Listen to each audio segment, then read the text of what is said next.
Welcome to Real Women's Stories. Today's episode is a big one. It's about resilience. Like, no, I want him to see me and you know, I want him to feel bad and be strong and, you know, show him that it wasn't going to be the end of me. Confidence is a practice, and I've had to practice it throughout my life, but there are some people who have a natural belief and an instinct that they are confident. They believe it, they ooze it, they feel it. We all look amazing and we've all worked super hard. And then I smashed it. And then everyone was like, you should probably do this again. I was like, I think I probably should. My guest today, she talks through her struggles, about her mental health and about a situation that she had to deal with, that she went through. But it's about asking for help. I came to a point where I was suicidal. I was considering taking my life and nobody knew about it. This is Real Women's Stories. I have my ultimate girl crush on the episode today, which I'm really excited about. Meisha is just a powerhouse of a woman who I met, probably 2014, 2015, in my days where I was in the gym. I'd just started out understanding what bodybuilding was about. And Meisha just walked in. She was this fireball of an energy. She was chatty. She made me feel comfortable. And I just kind of wanted a bit of that. I recently saw Meisha had moved abroad to Hong Kong. And as I obviously made my sort of transition to Spain, Meisha was somebody who I wanted to kind of find more about. I was just super intrigued to find out who Meisha is now. You know, what has her journey been about over the last 10 years? Meisha is somebody who I'm going to find more about in this episode of Real Women's Stories. You were my girl crush. I'm trying to go back to the first time I saw you. It was in the gym. And you were just like a massive ball of energy and fire. And you were really friendly and nice too. And when you walk into a gym and you don't know anyone, it can be a little bit daunting, but instantly you made me feel at ease. And it wasn't just about the body image. It was about the preparation and the dedication that kind of went into bodybuilding and you know, leading up to all the shows. What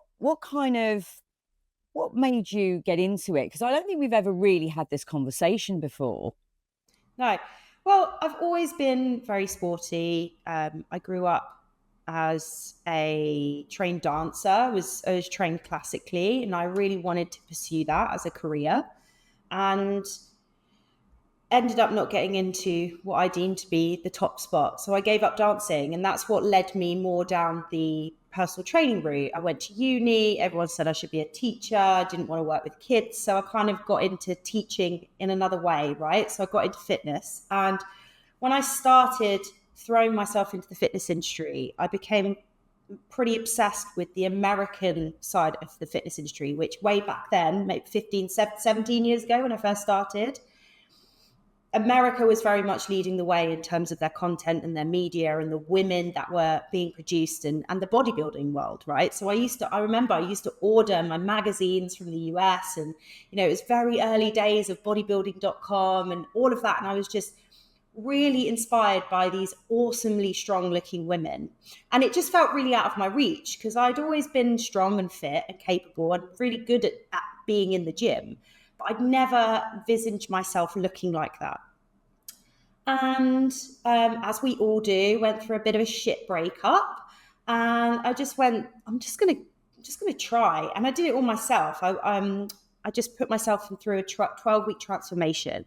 And once I finished, I recognized actually underneath everything, because I'd had that longevity in my training, I actually had already built that physique. So I thought, I'm just gonna try. I'm just gonna do it. And actually at the time I felt really inspired by the beauty pageant fitness events because I'd come from that performance background. So saw Miami Pro, thought it would be cool to go on stage and be a bit sassy, and I just had no idea that it would happen, but I absolutely smashed it. And genuinely, it didn't come from a place I'm going here to win. It was like, this is awesome. Like, I'm surrounded by all these gorgeous people who are all going on stage and like having a bit of fun, and we all look amazing and we've all worked super hard. And then I smashed it. And then everyone was like, you should probably do this again. I was like, I think I probably should. And then I think that's probably at that period where we met, where I was more inching further away from the fitness modeling and more into the serious bodybuilding world. So tell me where the journey then took you. It was definitely the community that surrounded us that led me down more of a, what I would call, traditional bodybuilding path. When I started at the gym where we met, I was very still much on this wanting to be in the glamorous side of the fitness industry. But where I found myself progressing with my physique, I started to recognize that actually I could push myself to be a little bit more serious and step away from the almost like the comedy and the fun side of it and take it a bit more seriously. And because I was so involved in the industry and the community, I just thought, I felt very much like it was the next step for me. And actually, I think in hindsight, that was probably the downfall for me, looking back. I had a great time and I did some great shows and I still did really well. I'm not saying, I certainly didn't deteriorate in the quality of what I was producing, but I think it was to detriment of my mental health and certainly my relationship with my body and my food, because stepping into a more serious sport, less, like I say, less about the performance, less about the cheekiness, more about actually you're just being judged on your body. Like, that's all that matters now, right? Yeah, of course, when you step on stage in bodybuilding, there is an element of performance. You can't just stand there and not perform. But it wasn't about the package now. It was just about, do your shoulders match your waist? Are you it's symmetrical? Are you big enough? Are you small enough? Like, are you ticking the boxes? And I think that was really damaging to me. I'm not taking away from the time that I had, because my bodybuilding careers, quote unquote, I'd like to say, was a huge part of my life, and a part of my life that I don't look back in any regret. I'm so grateful for that part of my life. The people that I met, the connections that I made, the coaches that I had, what I learned about myself, the process, the dedication, all of that. But in hindsight, stepping away from the fun and taking it more seriously definitely sent me on a bit of a downward spiral. And at the time, I didn't recognize that. It's only years later, when I've had to really work on myself and my relationship with my body and my food, did I recognize that perhaps stepping away from the fun and trying to take it a little bit too seriously was where it went wrong. What's really sad is what we've then created is the way that our body looks. That's what we are if we're fit. That's how we look if we're fit. And that's what the world perceives. When a man is fit, they look fit. And that's something that spiraled for me. And I'm sure you've had troubles with that. When you get really lean, you have this perception of that's how you should look all the time, and that's how you feel your best. And then everything's better when you look like that. But actually, in hindsight, life isn't better. You can't enjoy life to the maximum. You're restricted by how much time you need to spend in the gym, how much boring, monotonous food preparation and eating that you have to do. It's not a life. You just build this perception that you look and feel your best when you look like that. And actually trying to step away from that is really, really difficult, because especially when you're surrounded by others who their whole life trajectory is actually just achieving a pro card. Fair enough. But I recognize that wasn't for me. And actually, like I say, that damaging pathway that I went down, it was because I thought that that's what I wanted, because I was good and I had the body and I could. But then things started to creep in for me that really crossed boundaries. Like, I was encouraged to take PEDs, which for me, like performance enhancing drugs, for those who are unfamiliar, things that were illegal, that I'd always hands down said to myself, if I have to take that step, then I step away. Like, it's just not for me. And it was starting to get to that point where I was being told that if I wanted to take steps forward, that that's what I was going to have to do. And it really started to actually, I started to consider it. And it was something that I'd always said was morally my bottom line. No, if I have to step away from being natural, then no, I'm not doing it. And so that for me was like, okay, well, what do I do here? It's a crossroads. Do I take the next step and follow things to pursue them and take drugs that I've never wanted to take? Or do I just put my hands up and say, okay, that's enough, like step away, you're not going to get any further? What was it that gave you, first of all, the inspiration, like that fight to go and do it? Like, I want to understand, Meisha, like where does this come from? Because there's a real passion here. I was never the worst, but I was never the cleverest in terms of academics at school. So sport was kind of like my love and my outlet. And when it came to, I just always wanted to be really good at something because I knew I was good at physical things. So when it came to my dancing, and I thought I was good enough to be quote unquote the best. And I applied for a university, and I got through to a university to audition stages. There were about 3,500 applicants, and I was in the last 50 to get a spot out of 25 people, and I didn't get a place. So for that, at that point, I was like, I'm done. I'm not good enough. I'm giving up. I'm giving up my dancing. And I think that was a real changing point in my life, because then I didn't have any kind of physical outlet. I went to uni, I found, my outlet was drinking, dancing, every night in the club and eating bad food with my mates and all of that sort of stuff.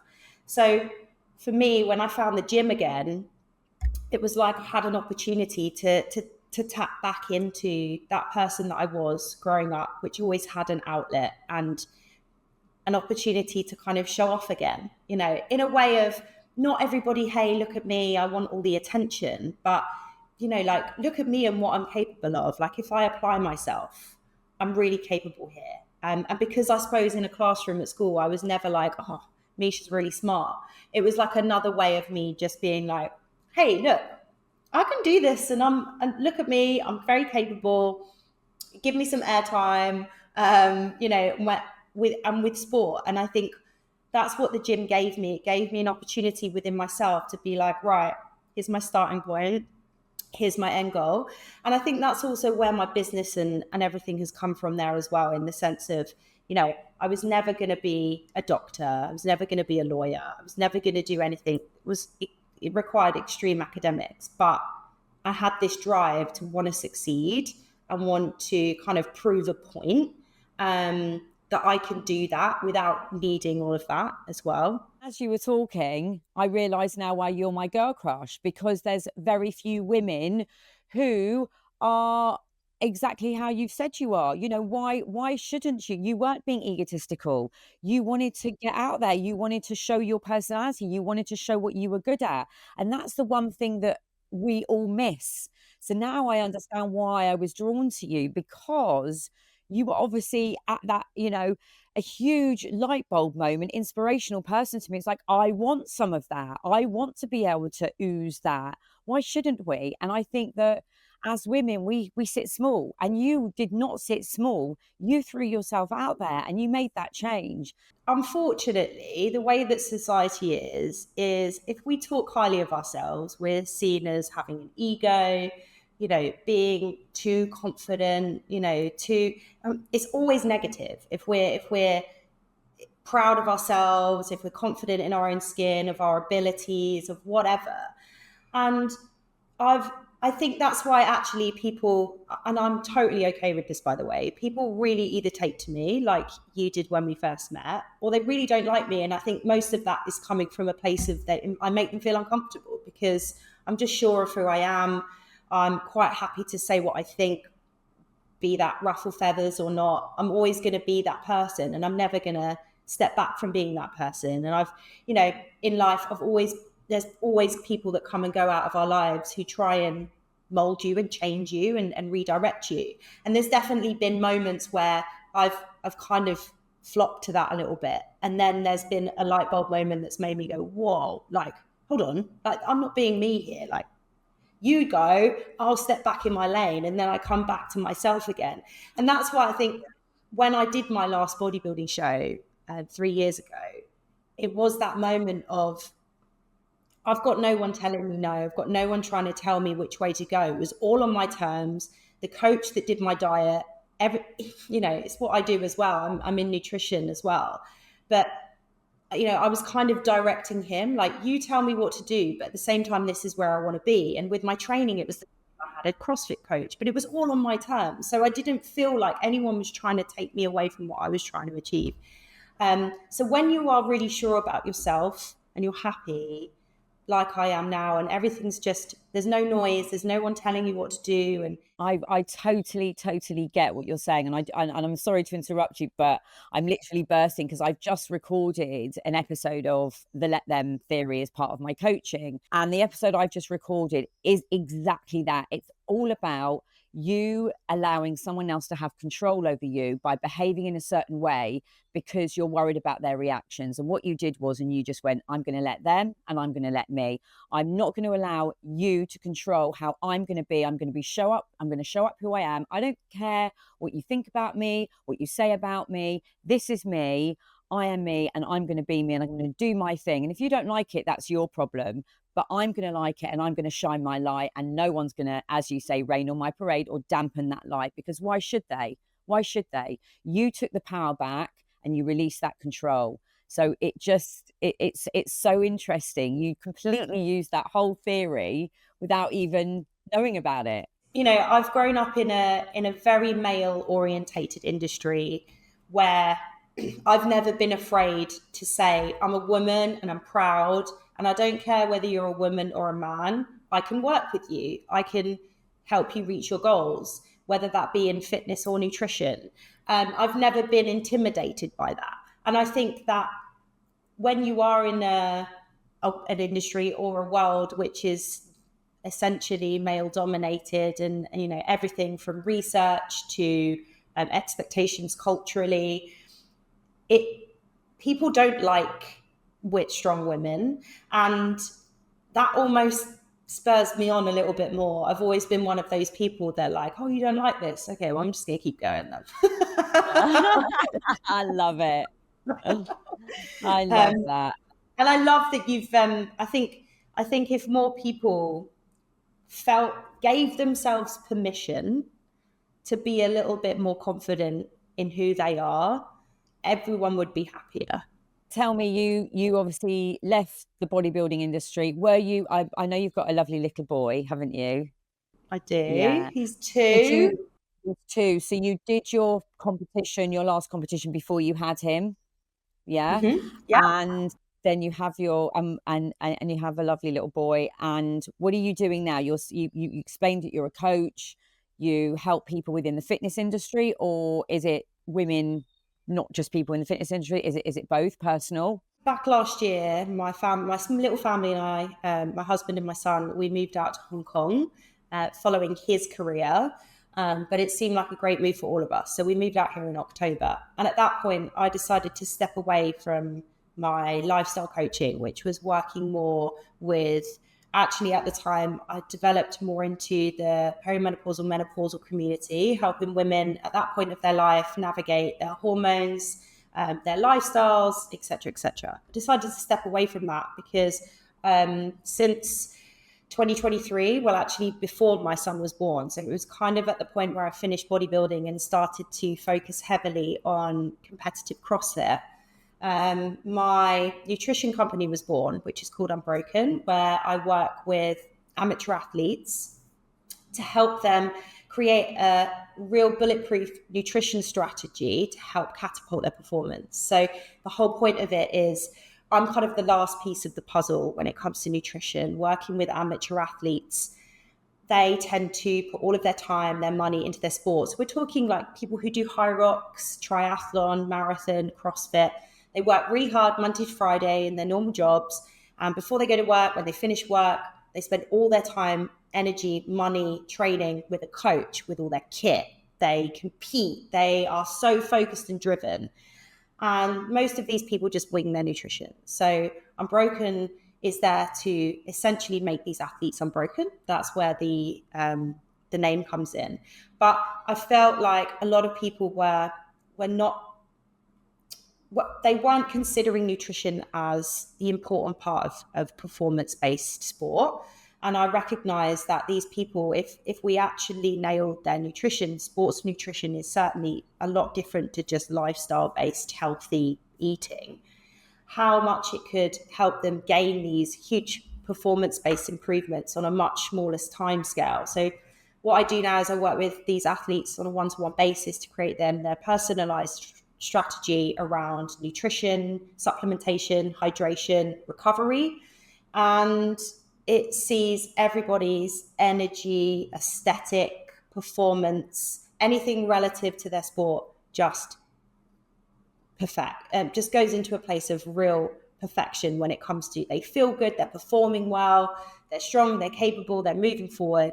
And I absolutely love it. So I do that now remotely. I work with athletes all over the world. And I'm literally in this point now with my business where I'm just about to hit go on the Asian market. So at the moment, I'm established in the UK, but I feel like I've been here 6 months now. I've got to know the market and the kind of athletes that I'm going to target and work with here. So I'm really excited that we're about to launch in Asia as well. What do you think, going back throughout your life, because this podcast is about inspiring others and you definitely are an inspiration, but what was the one greatest challenge that you had in your life that you can remember, and how did you get yourself out of that? How did you find a solution? I think the thing that sticks in my mind the most, and I really hope that this doesn't trigger anybody, so I apologize in advance, but to talk about a relationship that I had that ended pretty badly, and sort of skip a few parts of the story.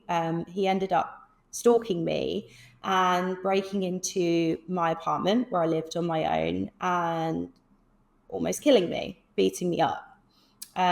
He threatened me with a knife. It was a pretty serious moment in my life. And just to kind of conclude that moment, he was arrested.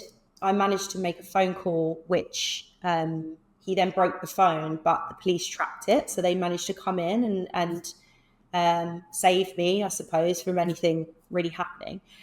He was arrested, but the process that I went through to then try and follow through with his essentially what was going to happen to him was the bit that I felt incredibly let down by the justice system. Essentially what happened was we went to court, his family stood behind him, they paid for a really good lawyer. I decided to stand up in court in front of him without, I had the opportunity to do it by video link for him not to see my face, or, I was like, no, I want him to see me and I want him to feel bad, and be strong and, show him that it wasn't gonna be the end of me. Anyway, and the result of that is what I felt really let down by. And as much as the whole process of me going through the physicalities of being almost my life being taken from me, it was actually the result of feeling really unsafe. So he had a restraining order put against me for, it wasn't very long, I can't even remember, it was probably like a year, something like that, maybe 6 months. But there was nothing further. So he wasn't given a fine, he wasn't given community service, he wasn't put on any kind of list. And this was before Clare's Law. I don't know if you've heard of Clare's Law, which now essentially you can look up in the UK. You can look up if someone has been in any kind of domestic situation and they have had any result of, arrest or offence committed. But this was before that. And that was it.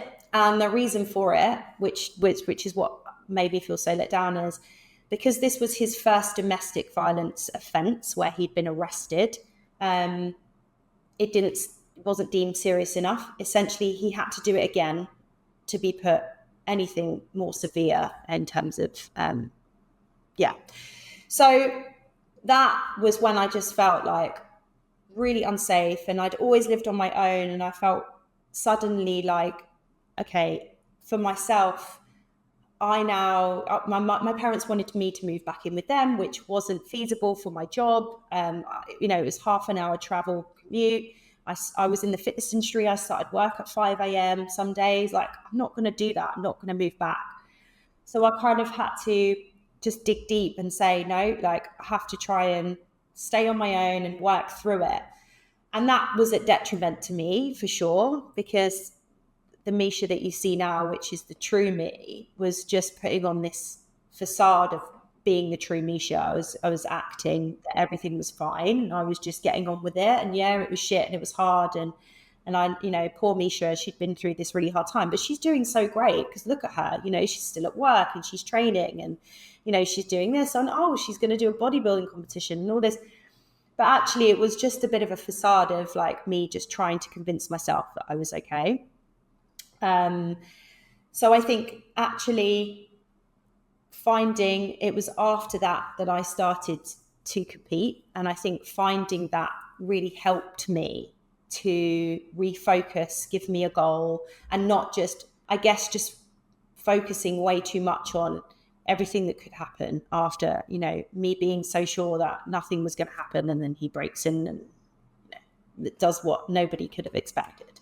So I think for me, that was a real turning point, not just there was a huge, huge down. And I came to a point where I was suicidal. I was considering taking my life, and nobody knew about it, because I was just being this really outgoing, fake Meisha that everybody knew. So everybody just thought I was fine. And I was at a point where I was planning to take my life, and I actually rang the Samaritans, and I had a hugely turning point conversation with this Samaritan, that made me like, what the fuck am I doing? Why am I planning, like, this is stupid. Like, no. And that was a real turning point for me, this conversation that really sparked something in me. So actually, before I moved out to Hong Kong, I had been a Samaritan for a couple of years. I trained to be a Samaritan and was working on the phones as a Samaritan in Hereford, because I just felt like I owed that to this guy who I had a conversation with, who saved my life. But also I owed it to myself to give it back to other people, that I was proof that the Samaritans and the conversations that they have can be really like life-changing. So that was a huge point for me, that conversation, changing my direction, being more open and honest about what I was going through, seeking help instead of hiding in the dark. All of those things, the snowball effect of everything combined after that kind of pivotal moment for me was a real turning point. Yeah. And I was not expecting to go down that route. So I just want to say I'm really sorry if I've triggered anybody by talking about domestic violence, because nobody should ever have to go through that. Not at all. I just want to, I just want to say thank you for sharing that, because obviously that was something I was very unaware of. And I think if you can share that with, people listening, it's quite inspirational, Meisha.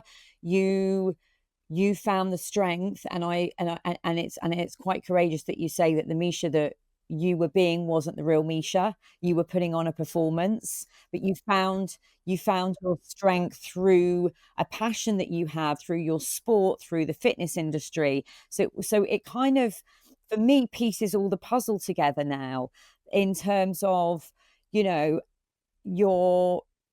how you changed your life around because of a situation that happened that I didn't even know about, and I'm sure a lot of people around you never even knew about, and you reached out for help.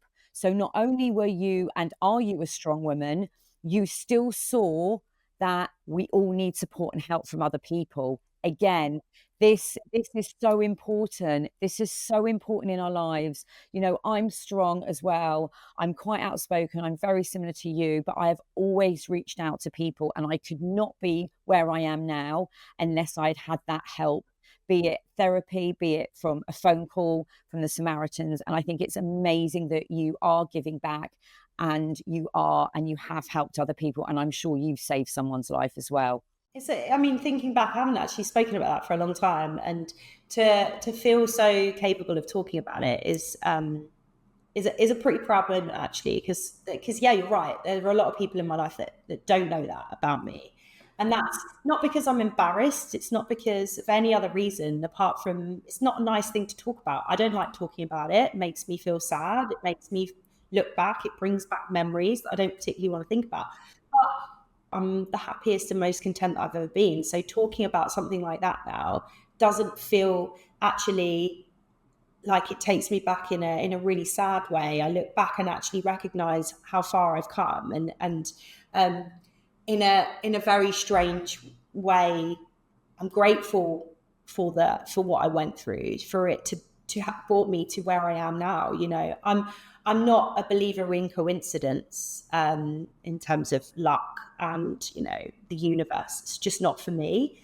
But I truly believe that consequences of anything that we go through, be that success or failure, can create the person that we are. And I think that moment in my life was a moment for me to learn from, and therefore grow from, and there try to step forward and succeed. And a big part of that success I created from that sad moment was asking for help. And I think the thing is, help doesn't need to just be your mental health, your health. You know, we all go to professionals when we have a toothache, or you know, most people go to hairdressers because they don't trust cutting themselves. You know, we all have these professionals in our lives.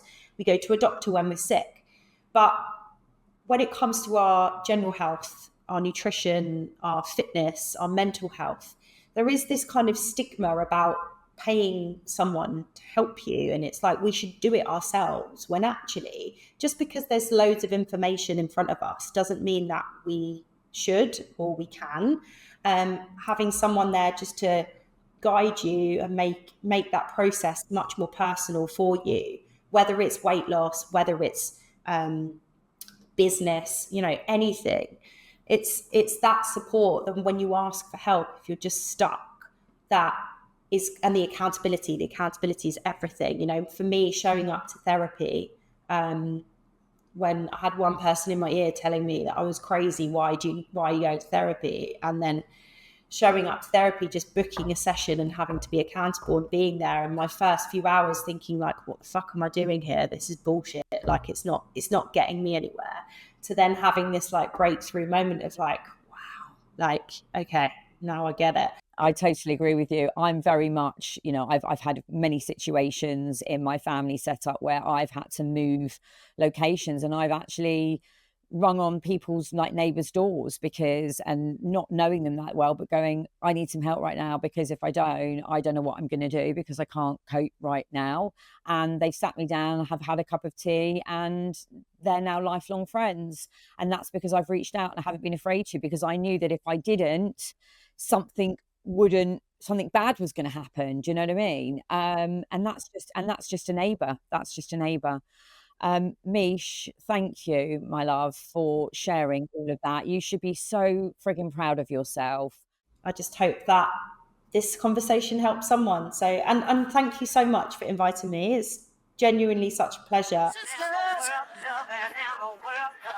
When I first met Meisha, I felt something from her. I felt an energy from her, and I was really drawn to her. And I know now why, because she's had some life experience. She has had some, you know, a huge, massive challenge, and she's done a lot of work on herself. And I feel that her and I are quite aligned in the sense of, you know, she wasn't scared to reach out and ask for help, because we all need to at some points in our life. She's gone out there into the world and thought, you know what, I'm going to do me, you do you, and I'm going to be the person I want to be. That's how we should be living our lives as women. And if we haven't, because I wasn't, I sat small for so many years, do it now, because this is no dress rehearsal you've got left. This is your life.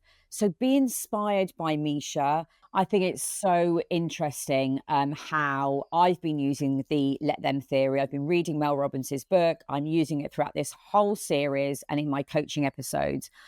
What is incredible is Meisha has used it throughout her whole life, and she didn't even realize it. And look at how it's worked for her. Look at it serving her. Her whole mindset of let them and let me, let them, allow people, release that control. Don't care what people think. Like she said, you either like me or you don't like me. You either get me or you don't get me. But it doesn't take away her feeling confident about who she is and believing who she is, because really that's on them, right? The Let Them Theory is a book that has been written by Mel Robbins. She is appearing in London on June the 8th, Sunday, June the 8th. And I am currently running a competition, and the competition is to spend the day with me. You'll get a one-on-one personal coaching experience. So if you've never experienced coaching before, this is your opportunity to experience me as a coach, to experience what coaching is about. And you'll get to come with me to watch Mel Robbins live and to meet her as well. This is the most incredible competition and a fantastic opportunity. I've even got people messaging me saying, I really wish I could enter, but I'm not in the country or I'm busy that day. So if you're not busy on Sunday, June the 8th, enter the competition. All you need to do, it's so simple, it's free. You just visit my website, realwomen.coach, and you fill out your details, and then you will be entered into the prize draw, which will be taking place at midnight. The competition closes on midnight on June the 1st, and I will tell everyone who the lucky winner is on June the 2nd. And I will see you next time for my coaching episode of Real Women's Stories. Sister.